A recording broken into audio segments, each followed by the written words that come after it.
Hello everybody, my last video before bed. It's 10 o'clock. I gotta get to bed. My eyes are gone. I can't even, I won't be able to read comments, but I'll give it that minute to let people log on, and it always takes a bit. People say, oh, get to talk, and it's like, well, these are lives, real first person. I have to wait for people to come on. So I see people are starting to come on, and I wanted to make this video specifically for you, Dean Fortin. He's a great guy, and a lot of people out there that are what I call the Doubting Thomas. I'm Roman Catholic. I'm of the St. Thomas Archdiocese, and I'm in that path.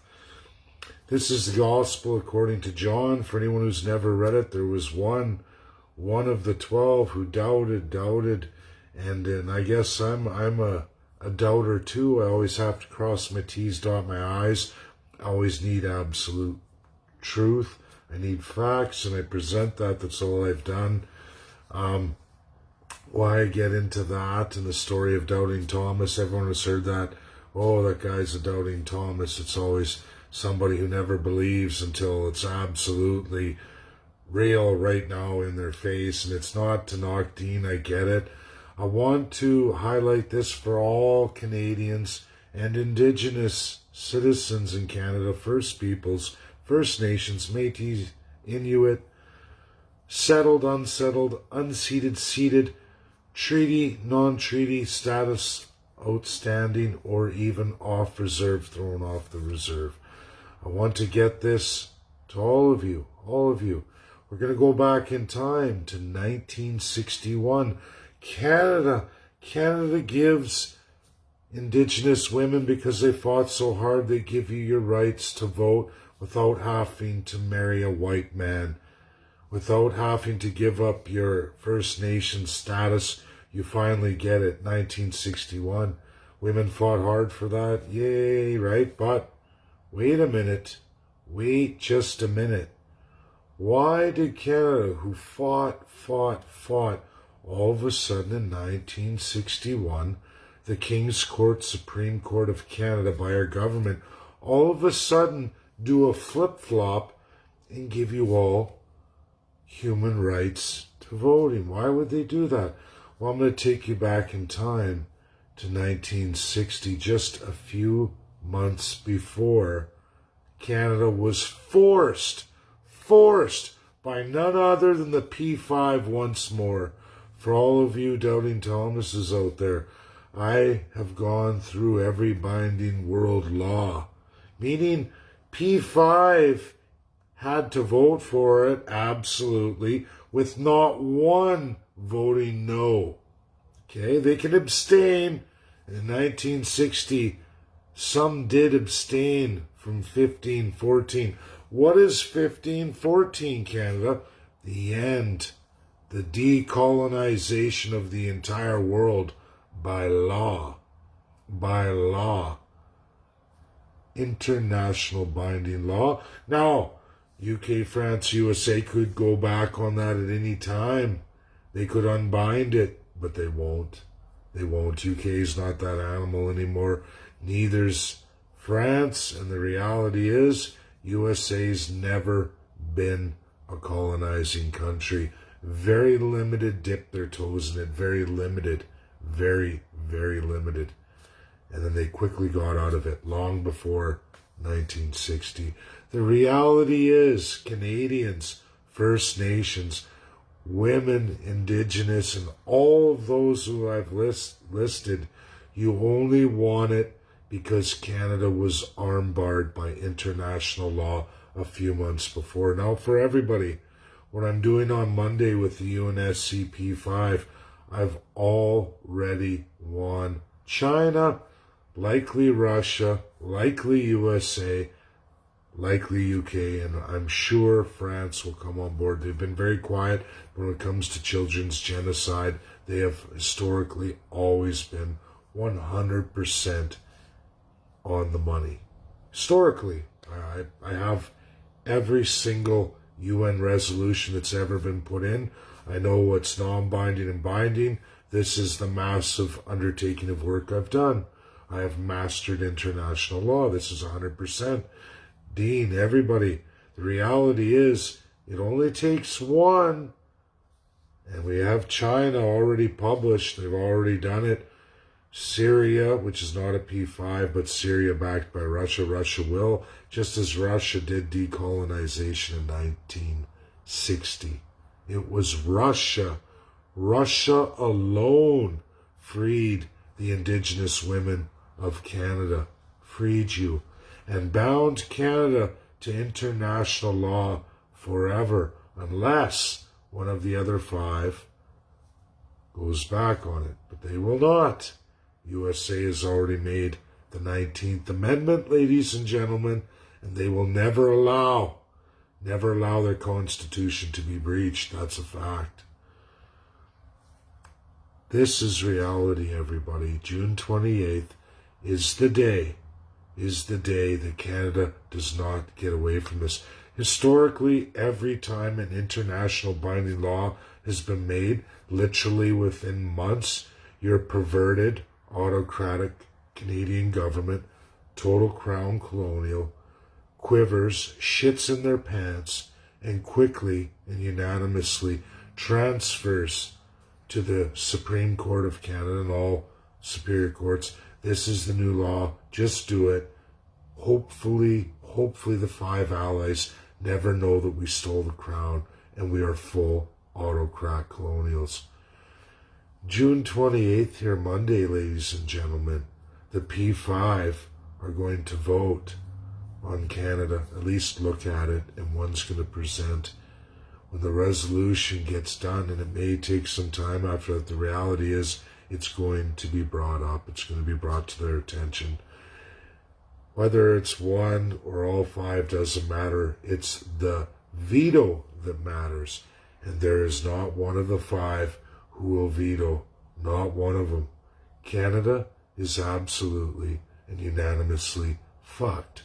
When I say that, all the filthy, corrupt politicians are screwed forevermore. ICC can rage on for years. That's a fact. Is everything going to be solved overnight? No.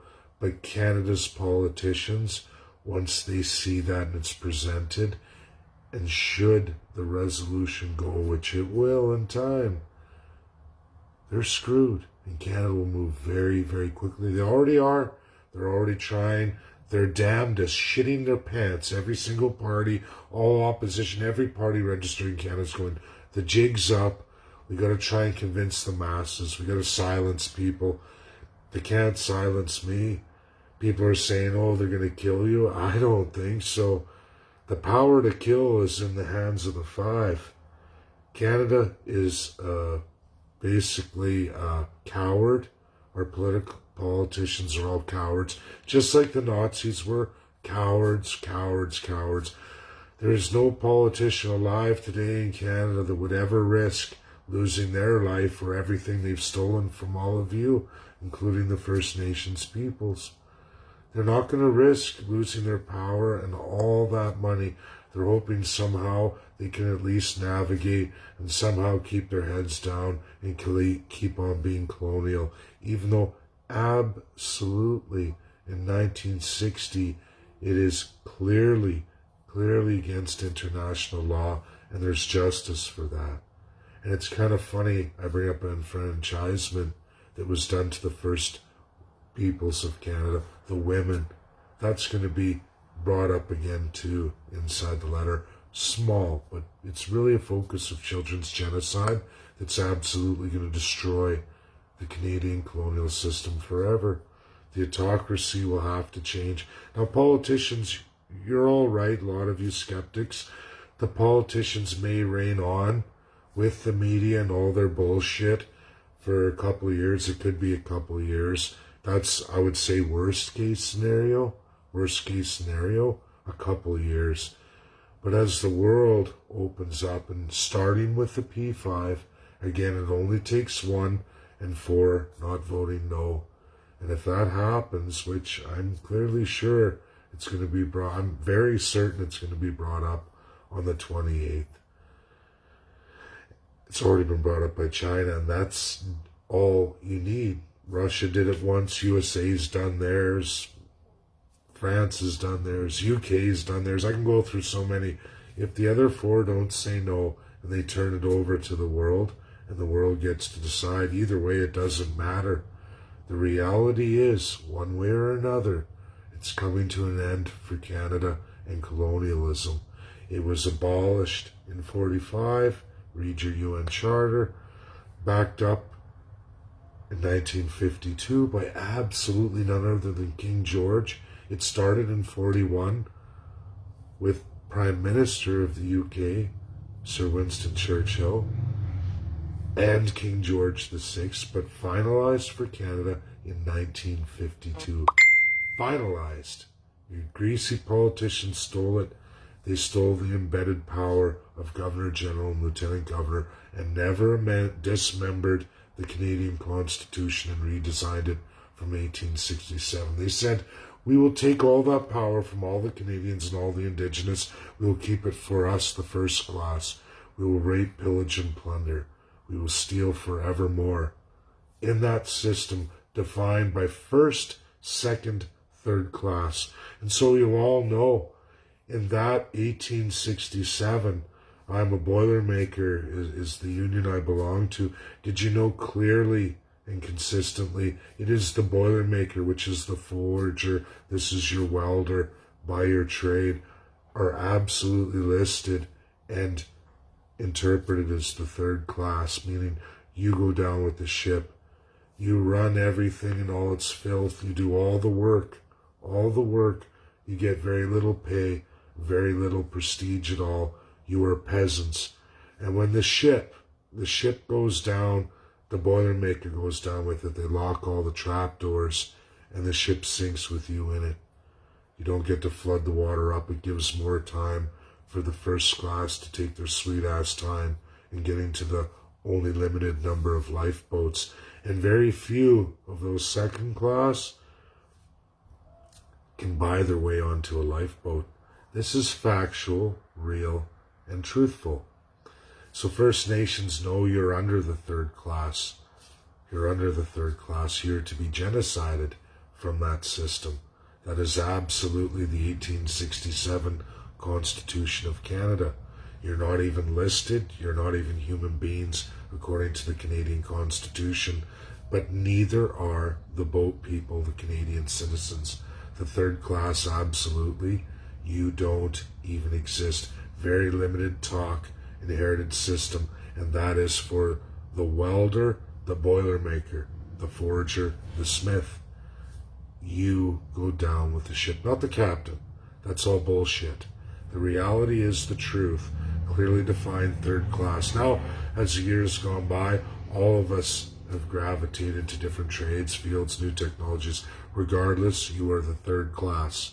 You're the peasant working citizen who has absolutely no authority or say in any way, shape, or form in rule of law. You are subject to.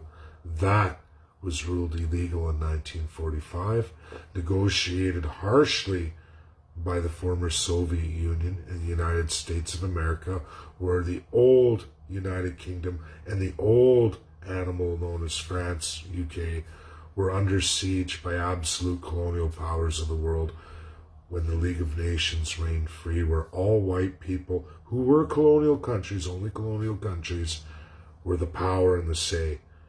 Very limited Japanese were colonial. That was the only very white-skinned yellow race that was ascended along with that system.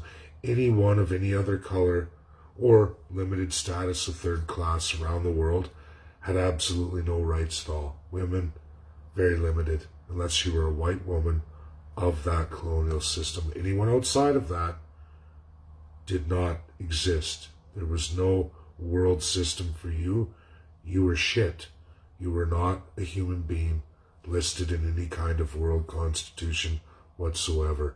Now, this is absolute truth, verifiable, factual. It's clearly history.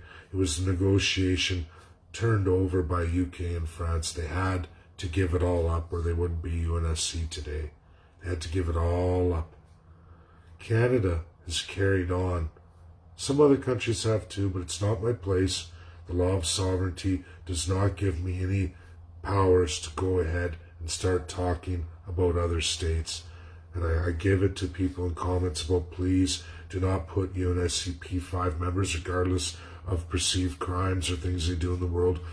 Everything now is all about Canada, our focus inward, and our country that is grossly in violation of world laws. And come the 28th, that's going to be highlighted for the UNSC.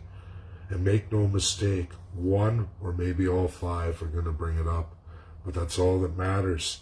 And should a resolution go through, Canada's doomed. Doomed. And it will come. Things change in this world. Histories happen. All we can do is fight left, right, and put them down. Put them down. That's what we do. We have to end the class system. You're in a class system eradicated in this world, Canadians, First Nations. And for a vast majority of you, you are at the bottom, not even in the Constitution of Canada.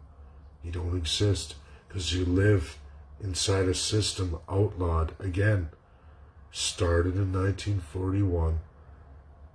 Then it went to 1945, absolute, the UN Charter. Queen Elizabeth II told you all to read it.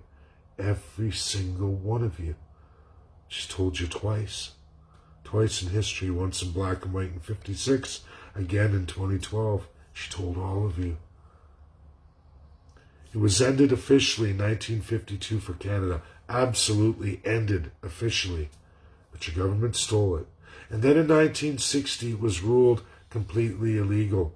And all that was changed that Canada was caught with, because those powers couldn't distinguish the like nouns, even the English ones, didn't realize there was a dictionary for Canada. There's a dictionary for the United States. There's a dictionary for the UK. There's a French dictionary for France. There's a Russian dictionary for Russia. There's a dictionary for China.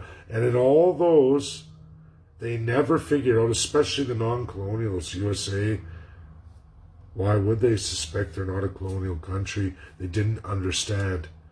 UK knew, but they don't have that definition that way. They changed their dictionary right away. Canadian Oxford Dictionary, however, continues the colonial descriptions of the same nouns, empowering Canada's autocracy, but none of those other countries have it. It's all gone. And when they look at Canada and they see those nouns, you go, oh, what's the big deal? Those are no big deal until you actually open up Canada's Oxford Dictionary and you read the definition of the Canadian nouns. There's your legal speak for scholars who may be watching. This guy went through it all entirely, painstakingly. I go through all of it, just as I've gone through the entirety of the UN. Every single resolution since its inception till now, who voted what, and how many times it was voted down by the UNSC. First Nations women, Doubting Thomas, my friend Dean, I'm sorry, I just have to say that to you. Enfranchisement, the gross abuse of Indigenous women across Canada. Give up your culture, all part of the assimilation, was ended in 1961 in Canada, not because Indigenous women had massed the strength and following and finally beat the government. It's because the government of Canada was mandated by none other than international law, the P5.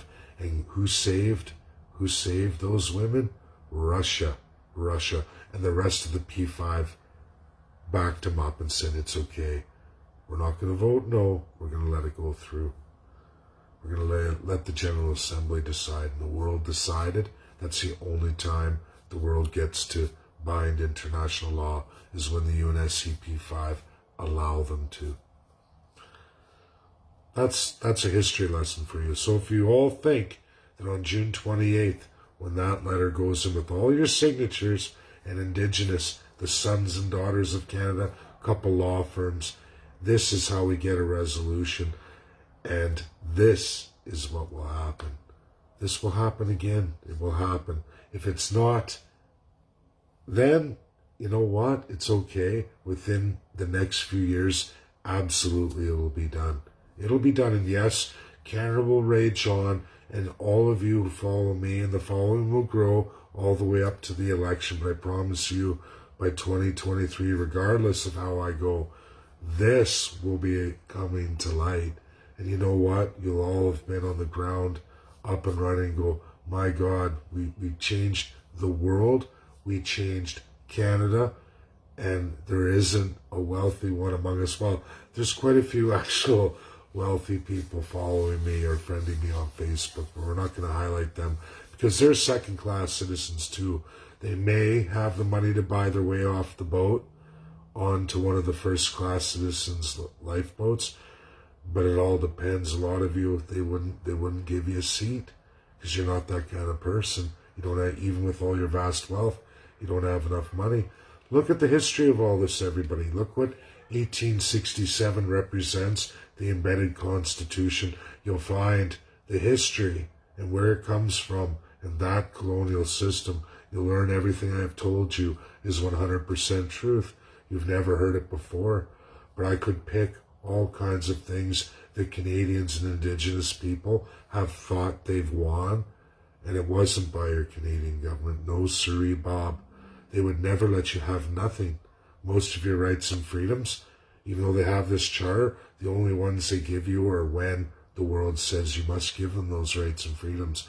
And then Canada, whichever political party's in power, both federally, provincially, quickly adopt them as fast as possible. Just like now, all of a sudden, now we're going to investigate as quickly as possible. We're going to spend all the taxpayers' money to get this addressed and try and make everything look like Canada is the best country in the world. No, Canada is a corrupt country with fully autocratic politicians that when they get caught in the P5, when their lives are at risk, when their system's at risk, they quickly, like real true blue cowards, all of them of every stripe, quickly run and change everything, make it, oh, it's all better for now. Just don't take away our power. Don't take away our autocracy. Let us kill the peasants. Let us finish the genocide of the Indigenous people. Don't look at us. We'll do whatever you want. I'll give all the money of all the Canadian citizens, all the resources away to you. Just don't punish me. Punish the people of my country. Allow me to punish them. Allow me to continue the genocide. And that has just continued over and over and over again. The people of Canada and the Indigenous First Nations people of all the walks I listed can be the wealthiest citizens in the world. Should we rise up and abolish this system? Elect the CCP in 2023. Help get the 338 done. And for the first time, never mind right and left. Let's focus on the prize, which is all of you, each and every one of you.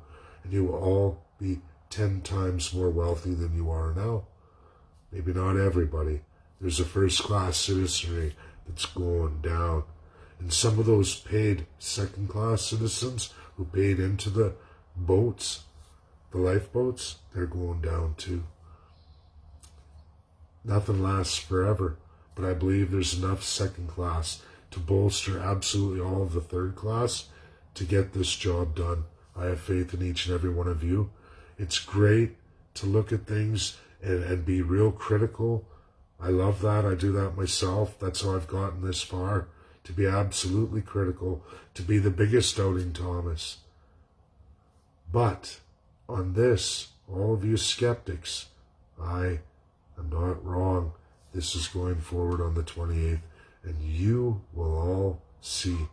Thank you. That's my last video of the night. Share, share, share. Good night.